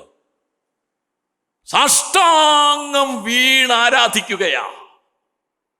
അല്ലാതെ എന്താ ചെയ്യുക മോശ? ദൈവത്തിൻ്റെ ഇതൊക്കെ കണ്ടപ്പോൾ, ദൈവത്തിൻ്റെ നാമം അവിടെ ഘോഷിച്ചപ്പോൾ, അവിടെ മോശ ചെയ്തത് ദൈവത്തെ സാഷ്ടാംഗം വീണ് നമസ്കരിക്കുന്നു. ദൈവത്തിൻ്റെ മഹിമ, തേജസ് ശരിയായി നമ്മുടെ ആത്മീയ കണ്ണുകൾ കൊണ്ട് കാണുവാനായിട്ട് കഴിഞ്ഞാൽ നമുക്കും ഇതുമാത്രമേ ദൈവസന്നിധിയിൽ ചെയ്യുവാനായിട്ടുള്ളൂ. വേറെ എന്താണ് നമുക്ക് ചെയ്യുവാനായിട്ട് കഴിയുന്നത്? നമ്മുടെ മഹിമ എന്താ? നമ്മുടെ മഹിമ എന്താ? പത്രോസിന്റെ 1-ാം ലേഖനം എടുത്തോ, 1-ാം അധ്യായം 24-25 വാക്യത്തിൽ പഴയ നിയമത്തിന്റെ ഒരു കോട്ടിങ്സ് അവിടെ ഉണ്ട്. പത്രോസിന്റെ 1-ാം ലേഖനം 1-ാമത്തെ അധ്യായം 24-25 നമ്മെക്കുറിച്ച് പറയുക, സകല ജഡവും പുല്ലുപോലെ അത്രേ. നമ്മുടെ മഹിമ അതാ, പുല്ലുപോലെ അത്രേ. എന്നിട്ട് പറയുന്നത് അതിൻ്റെ ഭംഗിയെല്ലാം പുല്ലിൻ്റെ പൂ പോലെ അത്രേ, പൂ പോലെ ആകുന്നു. എന്നിട്ട് പറയാ, പുല്ല് വാടി പൂവ് ഉതിർന്നുപോയി. കർത്താവിന്റെ വചനമോ എന്നും എന്നേക്കും സ്ഥിരമായി നിൽക്കുന്നു. നമ്മുടെ മഹിമ ഇത്രയേ ഉള്ളൂ. ഇന്ന് കണ്ട് നാളെ വാടും. ഒരു പാട്ടില്ലേ, ഇന്ന് കണ്ട് നാളെ വാടും പൂക്കളെപ്പോലെ, പൂക്കളെപ്പോലെ. ഇതാണ് നമ്മുടെ മഹിമ, നമ്മുടെ കാര്യം എന്ന് പറയുന്നത്. എന്നാൽ ദൈവത്തിൻ്റെ തേജസ് അതെത്രയോ അനന്തമാണ്, അതെത്രയോ വിശാലമാണ്, അതെത്രയോ അഗാധമാണ്. ആ ദൈവത്തിൻ്റെ മഹിമയുടെ മുമ്പിൽ നമുക്ക് സാഷ്ടാംഗ പ്രണാമം ചെയ്യുവാനല്ലാതെ വേറെ ഒന്നിനും കഴിയുകയില്ല എന്നുള്ളത് നമ്മൾ മനസ്സിലാക്കിയിരിക്കേണ്ടത് ആവശ്യമാണ്. അപ്പോൾ ഒന്നാമത്തെ ദൈവത്തിൻ്റെ തേജസ്, ഗ്ലോറി. രണ്ടാമത്തത് മഹിമ, മാജസ്റ്റി. അതിൻ്റെ പരിഭാഷ, മൂലഭാഷയുടെ ശരിക്കും പരിഭാഷ ഗ്രേറ്റ്നെസ് എന്നൊക്കെ വേണമെങ്കിൽ പറയാം. ഗ്രേറ്റ്നെസ്, ദൈവത്തിൻ്റെ ഗ്രേറ്റ്നെസ്, ഔന്നിത്യം, ദൈവത്തിൻ്റെ ഔന്നിത്യം, മഹിമ, മാജസ്റ്റി. ഇതെന്താ പറയേണ്ടത്? അവനെപ്പോലെ ഉന്നതനായിട്ട് ആരാ ഉള്ളതാ? അവൻ എന്താ പറയുക നമുക്ക്? അവൻ ഏറ്റവും ഉന്നതൻ. അല്ല, നമ്മുടെ ഭാഷയിൽ എന്താ ഉള്ളത്? ദൈവത്തിൻ്റെ ഗ്രേറ്റ്നെസ്സിനെ കുറിച്ച് നമുക്ക് എന്ത് പറയുവാനായിട്ട് കഴിയും? അവൻ ഏറ്റവും ഉന്നതൻ.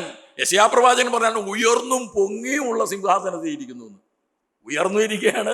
എന്താ റിപ്പീറ്റേഷൻ അല്ലേ? അല്ലാതെ എന്താ പറയുക? ദൈവത്തിൻ്റെ ഔന്നിത്യത്തെക്കുറിച്ച് നമുക്ക് എന്ത് പറയുവാനായിട്ട് കഴിയും? അവൻ ഏറ്റവും ഉന്നതൻ, ഉയർന്നും പൊങ്ങിയുമുള്ള സിംഹാസനത്തിൽ ഇരിക്കുന്നവൻ. അവൻ രാജാവല്ല, അവൻ രാജാധിരാജാവാണ്. അതിന് പിന്നെ മുകളിൽ ഒരാള് ഇല്ല. അവൻ കർത്താവല്ല, അവൻ കർത്താധികർത്താവാണ്. അതിന് മുകളിൽ ഒരാള് ഇല്ല. അതാണ് ദൈവത്തിന്റെ ഔന്നിത്യം എന്ന് പറയുന്നത്. അവൻ വിശുദ്ധനല്ല, അവൻ അതിവിശുദ്ധനാണ്, അവൻ പരിശുദ്ധനാണ്. പരിശുദ്ധൻ, പരിശുദ്ധൻ, പരിശുദ്ധൻ എന്ന് ആ സിറാഫുകൾ രണ്ടുകൊണ്ട് കാലുമൂടി, രണ്ടുകൊണ്ട് മുഖം മറച്ചുകൊണ്ട്, രണ്ടുകൊണ്ട് പറന്ന് രാപ്പകൽ ഇടവിടാതെ പറയുകയാണ്, അവൻ മാത്രം പരിശുദ്ധൻ, പരിശുദ്ധൻ, പരിശുദ്ധൻ. നമ്മളൊക്കെ അശുദ്ധിയുള്ളവരാണ്. ഫിലിപ്പിയർ ലേഖനത്തിൽ പൗലോസ് പറയും, സകല നാമത്തിനും മേലായ നാമം. ഇതൊക്കെയാണ് അവന്റെ ഔന്നിത്യം എന്ന് പറയുന്നത്, അല്ലേ? അവന്റെ ഔന്നിത്യം ഇതാ. നമ്മളൊരു പാട്ട് പാടാറുണ്ടല്ലോ സഹോദരാ, എല്ലാവർക്കും അറിയാം, ജെയ്സൺ അറിയാം. ഉന്നതൻ നീ, അത്യുന്നതൻ നീ, അങ്ങേ പോലെ ഒരു ദൈവം ഇല്ല. എന്നിട്ട് പറയുന്നു, അത്ഭുതവാൻ, അതിശയവാൻ, നീ മാത്രമൻ ദൈവം എന്ന്. ഉന്നതൻ നീ അവിടെ പറഞ്ഞിട്ട് നിർത്ത. അയ്യോ, ഉന്നതൻ എന്ന് പറഞ്ഞാൽ പോരല്ലോ, അങ്ങ് അത്യുന്നതനാ, അങ്ങ് അത്യുന്നതനാണ്, അങ്ങേ പോലെ ഒരു ദൈവമില്ല, അങ്ങ് അത്ഭുതവാനാണ്. അത് അയ്യോ, അത്ഭുതം എന്ന് പറഞ്ഞാൽ പോരല്ലോ, അതിശയവാനാണ്, അതിശയവാനാണ്, നീ മാത്രം എൻ ദൈവം എന്നും. മനോഹയുടെ കുടുംബത്തിന് ദൈവം പ്രത്യക്ഷനായിട്ട് ഒരു കുഞ്ഞ് ജനിക്കുമെന്ന് പറഞ്ഞു. അതാണല്ലോ ശിംശോൻ. അപ്പോൾ ഇത് പ്രത്യക്ഷപ്പെട്ടത് ദൈവദൂതനാണ്, ദൈവമാണെന്നൊന്നും മനോഹയ്ക്ക് കുടുംബത്തിന് മനസ്സിലായില്ല. അപ്പൊ ദൈവപുരുഷനോട് ചോദിക്കുന്ന ഒരു കാര്യമുണ്ട്. എന്താ? നിന്നെ ഞാൻ ബഹുമാനിക്കേണ്ടതിന് നിന്റെ പേര് എന്ത് എന്ന് പറഞ്ഞാൽ ജനിക്കാൻ പോണ കുട്ടിക്ക് ആ പേര് ഇടണം. നല്ല കാര്യമാണ്, നല്ല ആഗ്രഹമാണ്. ജനിക്കാൻ പോണ കുട്ടിക്ക് ആ പേരിടണം. അതിനുവേണ്ടി ചോദിക്കുക, നിന്റെ പേരെന്താണ്? നിന്നെ ഞങ്ങൾക്ക് ബഹുമാനിക്കണം. നീ എന്തിന് എൻ്റെ പേര് ചോദിക്കുന്നു? അതിന് ഉത്തരം പറഞ്ഞു, അത് അതിശയമുള്ളത്, അത് അതിശയമുള്ളത്. ശ്രീയേശു നാമം അതിശയനാമം, എനിക്ക് ഇമ്പനാമം, എല്ലാ നാമത്തിനും മേലായ നാമം. ഉന്നതൻ നീ, അത്യുന്നതൻ നീ. അതല്ലാതെ എനിക്ക് ഈ ദൈവത്തിൻ്റെ മാജസ്റ്റിയെക്കുറിച്ച്, ദൈവത്തിൻ്റെ ഗ്രേറ്റ്നെസ്സിനെ കുറിച്ച് വേറെ ഒന്നും പറയുവാനായിട്ടില്ല. ഔന്നിത്യം, അതാണ് അവിടെ പറയുന്നത്. മൂന്നാമത്തെ തേജസ്സും മഹിമയും ഉള്ളവൻ, മഹിമയും ഉള്ളവൻ. മൂന്നാമതോടെ പറയുന്നത് എന്താ? ബലം, ബലം. അതും നിനക്കുള്ളതാ. ഡൊമിനിയൻ, എൻ്റെ ശരിക്കുമുള്ള സ്ട്രെങ്ത്, മൈറ്റി, മൈറ്റി പവർ, അല്ലേ? Mighty power. ഇതാണ് ദൈവത്തിൻ്റെ ബലം. ഇത് എന്ന് പറഞ്ഞാൽ എന്താ? അത് എല്ലാത്തിനും മേലെ, അല്ലെങ്കിൽ എല്ലാറ്റിനും മേലും പൂർണ്ണ നിയന്ത്രണമുള്ളതാണ് ദൈവത്തിൻ്റെ ബലം. മനസ്സിലാവുന്നുണ്ടോ?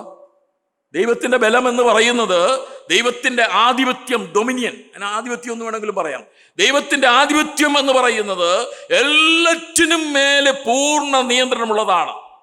ദൈവം അറിയാതെ ഒന്നും നടക്കില്ല, ഒന്നും ചെയ്യുവാനായിട്ട് കഴിയുകയില്ല. എല്ലാറ്റിനെയും ഭരിക്കുന്നവൻ, ഭൂമിയിലും സ്വർഗത്തിലും എല്ലാ ഇടവും അധിപനായിരിക്കുന്ന വലിയവനായ ദൈവം.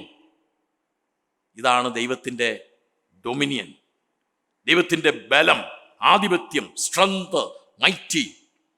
അവൻ്റെ കാൽക്കീഴ് അല്ലാതെ വേറെ ഒന്നുമില്ല. എല്ലാം അവൻ്റെ കാൽക്കീഴ, അവൻ്റെ കാൽക്കീഴ.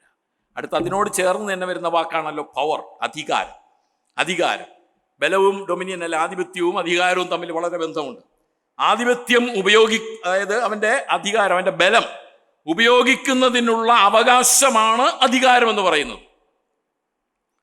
ആ ബലം, അവൻ്റെ ഡൊമിനിയൻ പവർ, അത് ഉപയോഗിക്കുന്നതിനുള്ള അവൻ്റെ അവകാശത്തെയാണ് അധികാരം, പവർ എന്ന് പറയുന്നത്. മത്തായി സുവിശേഷം 28-ാമത്തെ അധ്യായം 18-ാമത്തെ വാക്യത്തിൽ ദൂതന്മാരോട് ശിഷ്യന്മാരോട് അടുക്കെ ചെന്നിട്ട് പറയുന്ന ഒരു കാര്യമുണ്ട്. സ്വർഗത്തിലും ഭൂമിയിലും സകല അധികാരവും എനിക്ക് നൽകപ്പെട്ടിരിക്കുന്നു, അതുകൊണ്ട് നിങ്ങൾ പുറപ്പെട്, നിങ്ങൾക്കുണ്ട് ആ അധികാരം എന്ന് പറഞ്ഞാൽ സുവിശേഷം പറയുന്നതിനുള്ള അധികാരം, ഉപദേശിക്കുന്നതിനുള്ള അധികാരം, പിതാവിൻ്റെയും പുത്രൻ്റെയും പരിശുദ്ധാത്മാവിൻ്റെ നാമത്തിൽ സ്നാനപ്പെടുത്തുന്നതിനുള്ള അധികാരം എല്ലാം ആരാ തന്നിരിക്കുന്നത്?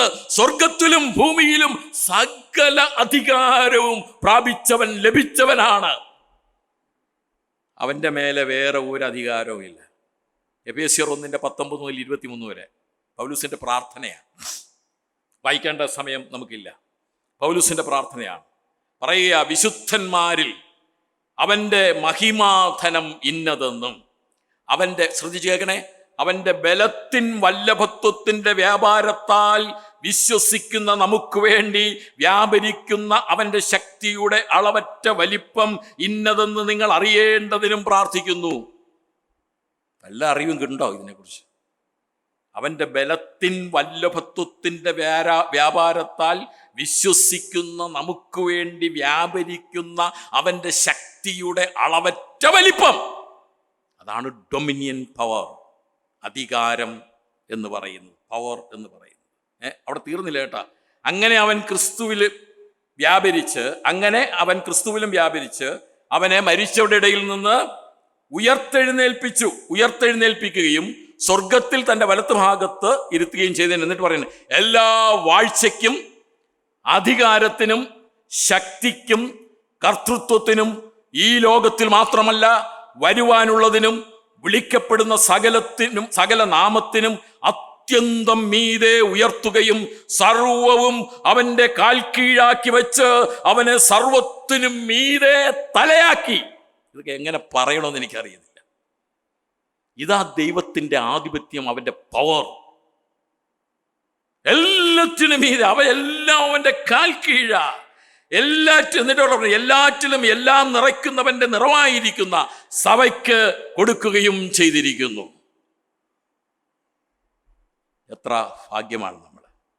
ഈ അധികാരത്തിൽ നമ്മെയും പങ്കാളികളാക്കി തീർത്തു എന്നുള്ളത്, ഈ അധികാരത്തിന് പങ്കാളിത്വം നമുക്ക് തന്നു എന്നുള്ളത് എത്രയോ ഭാഗ്യമായ കാര്യമാണ്. ഈ ദൈവമാണ് നമ്മുടെ രക്ഷകൻ. മനസ്സിലായോ എന്തെങ്കിലും? ഈ ദൈവമാണ് നമ്മുടെ രക്ഷകൻ. എബ്രായർക്ക് ലേഖനത്തിൽ പറയുന്നുണ്ടല്ലോ, ഈ ദൈവത്തെ ശ്രദ്ധിച്ച് നോക്കുവേൻ. ഇതുവരെ നമ്മൾ ആരെങ്കിലും ശ്രദ്ധിച്ച് നോക്കിയിട്ടുണ്ടോ? അവൻ വിശ്വാസത്തിൻ്റെ നായകനാണ്, പൂർത്തി വരുത്തുന്നവനാണ്. പൗലോസ് പറഞ്ഞു, ഞാൻ ആരെ വിശ്വസിച്ചിരിക്കുന്നു എന്നറിയുന്നു, അവൻ എൻ്റെ ഉപനിധി. ആ അറിവ് നമുക്ക് വേണം. അവൻ തേജസ്സുള്ളവനാണ്, അവൻ മഹിമയുള്ളവനാണ്, ബലമുള്ളവനാണ്, അധികാരമുള്ളവനാണ്. അവനായിട്ട് നമ്മെ തന്നെ സമർപ്പിക്കാം. എല്ലാം അവൻ്റെ കാൽ കീഴ. ഈ ലോകത്തിൽ സാത്താൻ ആരെ വിഴുങ്ങേണ്ടു എന്നറിയാതെ ചുറ്റി നടക്കുന്ന സിംഹം പോലെ ഇങ്ങനെ ആയിരിക്കുകയാണ്. എന്നാൽ അവൻ്റെ ആ സാത്താൻ്റെ കയ്യിൽ അകപ്പെടാതെ വേണം നമ്മെ സൂക്ഷിക്കുന്ന അവൻ്റെ കരങ്ങളിൽ നമ്മെ തന്നെ ഭരമേൽപ്പിക്കേണ്ട ആവശ്യമുണ്ട്. നാം ദൈവത്തെ എത്രത്തോളം ആരാധിച്ചാൽ മതിയാകും. എത്രത്തോളം സ്തുതിച്ചാൽ മതിയാകും. നമ്മൾ ഞായറാഴ്ച ഒരു ദിവസമാണ് ആരാധനയ്ക്കെന്നും പറഞ്ഞും ഇത് അപ്പം നുറുക്കാനായിട്ടും കൂടി വരുന്നത്. ആ ദിവസം എങ്കിലും അറ്റ്ലീസ്റ്റ് ദൈവത്തിൻ്റെ മഹത്വത്തിൻ്റെ ചെറിയൊരംശമെങ്കിലും കണ്ട് ആരാധിപ്പാനായിട്ട് നമുക്ക് കഴിയുന്നുണ്ടോ? അത് വന്ന് വെറുതെ ഇരുന്ന് എന്തൊക്കെ ഇങ്ങനെ പറഞ്ഞ് കേട്ട് ഇങ്ങനെ പോകുന്ന അത് പോരാ. ദൈവത്തിൻ്റെ ഈ അളവറ്റ ധനത്തിൻ്റെ വലിപ്പവും അതൊക്കെ കണ്ടു കഴിഞ്ഞാൽ ദൈവത്തെ ഈ മോശയ്ക്ക് വേറെ ഒന്നും ചെയ്യാനായിട്ട് കഴിഞ്ഞില്ലല്ലോ. സാഷ്ടാംഗം വീണ് നമസ്കരിക്കുകയാണ്. ഇത് മാത്രമാണ് നമുക്ക് ചെയ്യുവാനായിട്ട് ഇന്നും കഴിയുന്നത്. ദൈവീക ആധിപത്യത്തെ നമ്മൾ അവകാശമാക്കണം. ദൈവിക അധികാരത്തെ നമ്മൾ ഒരിക്കലും ചോദ്യം ചെയ്യാനായിട്ട് പാടില്ലാത്തതാണ് അല്ലേ? ഈ ദൈവിക അധികാരത്തെ ചോദ്യം ചെയ്ത ആരെങ്കിലും ഉണ്ടോ? നിർത്താം. ദൈവിക അധികാരത്തെ ചോദ്യം ചെയ്ത ആരെങ്കിലും ഉണ്ടോ? ഉണ്ട്.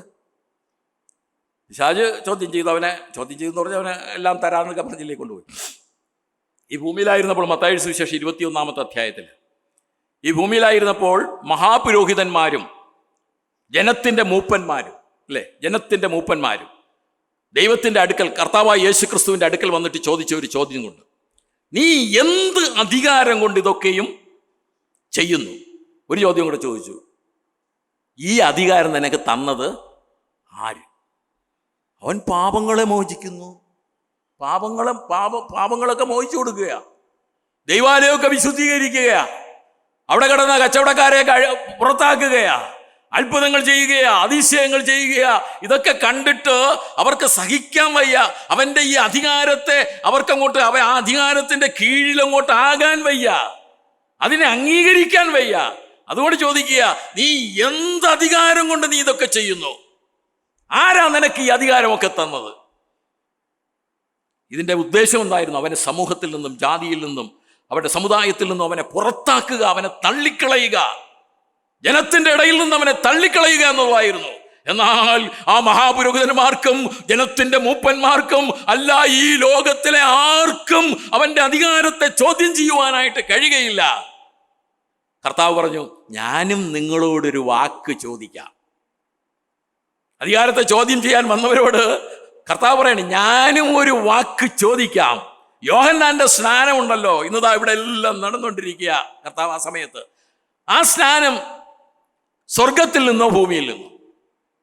ഈ കർത്താവിൻ്റെ അധികാരം അതും തമ്മിൽ എന്ത് ബന്ധമുണ്ടെന്ന് ഒരുപക്ഷെ നമുക്ക് തോന്നിയേക്കാം അല്ലേ? കർത്താവിൻ്റെ ആ ഭയങ്കരമായ ടെക്നോളജി, അവൻ്റെ ആ സൈക്കോളജി ഭയങ്കരമാണ് കേട്ടോ. എന്താ ചോദിച്ചത്? യോഹന്നാന്റെ സ്നാനം മനുഷ്യരിൽ നിന്നോ സ്വർഗത്തിൽ നിന്നോ? കുഴങ്ങി. സ്വർഗത്തിൽ നിന്ന് പറഞ്ഞാൽ എന്തുകൊണ്ട് നിങ്ങൾ വിശ്വസിക്കുന്നില്ല യോഹന്നാന്റെ സ്നാനത്തിൽ? ഭൂമിയിൽ നിന്ന് പറഞ്ഞാൽ ജനമെല്ലാം യോഹന്നാൻ എന്താ പറയുന്നത്? പ്രവാചകൻ. എല്ലാം കൂടെ അവനെ എടുത്തിട്ട് ശരിയാക്കും. അവർ സാധാരണ മനുഷ്യർ കാണിക്കുന്ന ട്രിക്ക് തന്നെ അവരും കാണിച്ചത്. അറിഞ്ഞുകൂടാ. അങ്ങനെയാണെങ്കിൽ ഞാനും ഇത് പറയുന്നില്ല, എൻ്റെ അധികാരത്തെക്കുറിച്ച് നിങ്ങളോട് പറയുന്നില്ല എന്നിട്ടാണ് അവൻ ആ 2 മക്കളുടെ ഉപമ പറഞ്ഞത്. പ്രിയമുള്ളവരെ, ദൈവത്തിൻ്റെ അധികാരം എന്ന് പറയുന്നത് ആർക്കും ചോദ്യം ചെയ്യുവാൻ കഴിയാത്തതാണ്. അവൻ്റെ മഹത്വവും മഹിമയും ആധിപത്യവും അധികാരവും ഒക്കെ അതിൻ്റെ മുമ്പിലൊക്കെ നമുക്ക് ആമേൻ പറയുക എന്നല്ലാതെ വേറെ ഒന്നും നമുക്ക് ചെയ്യുവാനായിട്ട് കഴിയുകയില്ല. സകല മാനവും മഹത്വവും ബലവും അധികാരവും ഒക്കെയും എല്ലാം നിനക്കുള്ളതല്ലോ, നിനക്ക് മാത്രമുള്ളതല്ലോ. ആമേൻ. ഓരോ വിശ്വാസിയുടെയും ജീവിതത്തിലെ ഏറ്റവും വലിയ സന്തോഷവും ഏറ്റവും വലിയ ആനന്ദവും ദൈവത്തെ മഹത്വപ്പെടുത്തുന്നതിലും ആരാധിക്കുന്നതിലും എല്ലാറ്റിലും മേലായ നാമം, ഏറ്റവും പ്രധാനപ്പെട്ട എല്ലാ പ്രാധാന്യവും ദൈവത്തിന് കൊടുക്കുന്നതുമാണ് ഏറ്റവും പ്രസാദകരമായ കാര്യം. എല്ലാറ്റിൻ്റെയും മാനവും എല്ലാറ്റിൻ്റെയും മഹത്വവും എല്ലാ ബലവും സ്തുതിയും എല്ലാം ദൈവത്തിന് മാത്രം. യൂദാ വളരെ മനോഹരമായിട്ട് അവസാനിപ്പിക്കുക. ഇതിൽ പരം സൗന്ദര്യബോധത്തോടുകൂടെ ഇതിൽ പരം ഒരു ലേഖനം എങ്ങനെയാ അവസാനിപ്പിക്കാനായിട്ട് കഴിയുന്നു അല്ലേ? യൂദയുടെ ലേഖനത്തെക്കുറിച്ച് നമ്മൾ പഠനം ഇന്നിവിടെ പൂർത്തിയാക്കുകയാണ്. 18 ക്ലാസ്സുകൾ വേണ്ടി വന്നു. അല്പം കൂടുതലാണെന്ന് എനിക്കറിയാം. കുറച്ച് റിപ്പീറ്റേഷനും കുറച്ച് വിവരണ ആധിക്യവും ഒക്കെ അതിലുണ്ടായോ എന്ന് ഞാൻ സംശയിക്കുന്നുണ്ട്. എന്നാലും ഇതൊരു വലിയ പഠനം തന്നെയാണ്, വലിയൊരു പഠനം തന്നെയാണ്. യൂദ എന്ന് പറയുന്നത് ആ ലേഖനം 26-ാമത്തെ പുസ്തകമാണ് പുതിയ നിയമത്തിൽ. സാർവത്രിക ലേഖനങ്ങളിൽ, കോമൺ എപ്പിസിൽസിൽ 7-ാമത്തതുമാണ് അല്ലേ? യാക്കോബിൻ്റെ ലേഖനം തുടങ്ങിക്കഴിഞ്ഞാൽ സാർവത്രിക ലേഖനങ്ങളിൽ 7-ാമത്തതുമാണ്. വിശ്വാസത്തിന് വേണ്ടിയുള്ള പോരാട്ടത്തിൽ വ്യാജ ഉപദേശങ്ങളെയും അവരുടെ സ്വഭാവങ്ങളെയും തുറന്ന് കാണിക്കുന്ന ആയിരുന്നു ഇത്. ദുരുപദേഷ്ടാക്കളുടെ ദുരുപദേശങ്ങളെ ഭയപ്പെടണമെന്നല്ല, ഭയപ്പെട്ട് ജീവിക്കണമെന്നല്ല, അതിനെ നാം അതിജീവിക്കണമെന്നുള്ളതാണ് യൂദ നമ്മെ പഠിപ്പിച്ചത് അല്ലേ? യൂദ നമ്മെ പഠിപ്പിച്ചത് അതാണ്. വിശ്വാസത്തിൽ ഉറപ്പുള്ളവരായിട്ട് നിലനിൽക്കണം നമ്മെ പ്രബോധിപ്പിക്കുന്നുണ്ട്. ആത്മീകമായി നമ്മെ തന്നെ പണിയണം, ദൈവത്തിൻ്റെ കൂട്ടായ്മയിൽ നിലനിൽക്കണം, സ്വയം സൂക്ഷിച്ചുകൊണ്ട് മുന്നോട്ട് പോകണം. ഇതൊക്കെ നമ്മെ പ്രബോധിപ്പിച്ച കാര്യങ്ങളാണ്. വിശ്വാസത്യാഗികളുടെ ലക്ഷണങ്ങൾ പല ഉദാഹരണങ്ങളിലൂടെ പറഞ്ഞിട്ടുണ്ട് അല്ലേ? ആ വിശ്വാസത്യാഗികളുടെ മധ്യേ വിശ്വാസത്തിനായുള്ള പോരാട്ടം ആവശ്യമാണ്.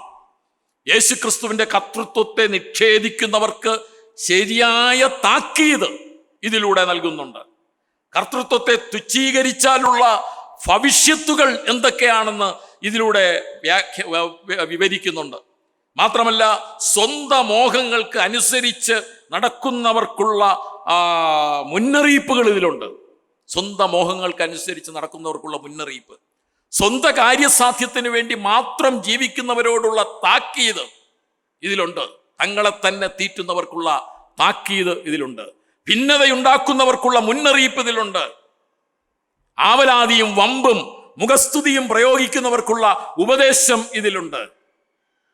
പല ദൃഷ്ടാന്തങ്ങൾ നമുക്ക് ഇതിലൂടെ കാണുവാനായിട്ട് കഴിഞ്ഞു. മിസ്രയീമിൽ നിന്ന് രക്ഷിച്ചിട്ടും വിശ്വസിക്കാത്ത ജനത, വാഴ്ച കാത്തുകൊള്ളാത്ത ദൂതന്മാർ, ദുർനടപ്പാചരിച്ച സോദോം ഗോമോറ, മോശയുടെ ശരീരത്തിന് വേണ്ടി വാദിക്കുന്ന മീഖായേൽ, കയ്യിന്റെ വഴിയിൽ നടക്കുന്നവർ, ബിലയാമിന്റെ വഞ്ചനയിൽ കുടുങ്ങിയവർ, കോരഹിന്റെ മത്സരത്തിന്റെ വഴി തിരഞ്ഞെടുത്തവർ. വിശ്വാസത്യാഗികളെ പഠിപ്പിക്കാനായിട്ട് ചില പ്രകൃതിയിൽ നിന്നുള്ള ഉദാഹരണങ്ങൾ ഇതിലുണ്ട് അല്ലേ? ഞാനൊന്ന് കൺക്ലൂഡ് ചെയ്യണേ. എന്തൊക്കെയാണ്? സ്നേഹസദ്യയിൽ മറഞ്ഞു കിടക്കുന്ന പാറകൾ, കല്ലുകളല്ല, പാറകൾ. കാറ്റുകൊണ്ട് ഓടുന്ന വെള്ളമില്ലാത്ത മേഘങ്ങൾ, ഇല കൊഴിഞ്ഞും ഫലമില്ലാതെയും രണ്ടൊരു ചത്തും ഇരിക്കുന്ന വൃക്ഷങ്ങൾ, നാണക്കേട് നുരച്ചു തള്ളുന്ന കടൽ തിരകൾ, അന്ധതമസ് സൂക്ഷിച്ച് വച്ചിരിക്കുന്ന വക്രഗതിയുള്ള നക്ഷത്രങ്ങൾ.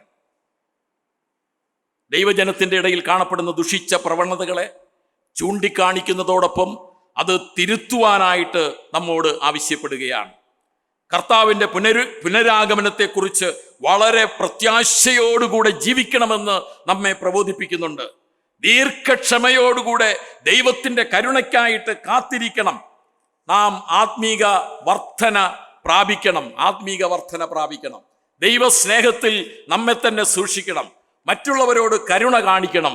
മറ്റുള്ളവരെ തീയിൽ നിന്ന് വലിച്ചെടുക്കണം. അതായത് സുവിശേഷം പ്രചരിപ്പിക്കണം. ഇതൊക്കെ നമ്മൾ കണ്ടു കഴിഞ്ഞതാണ്.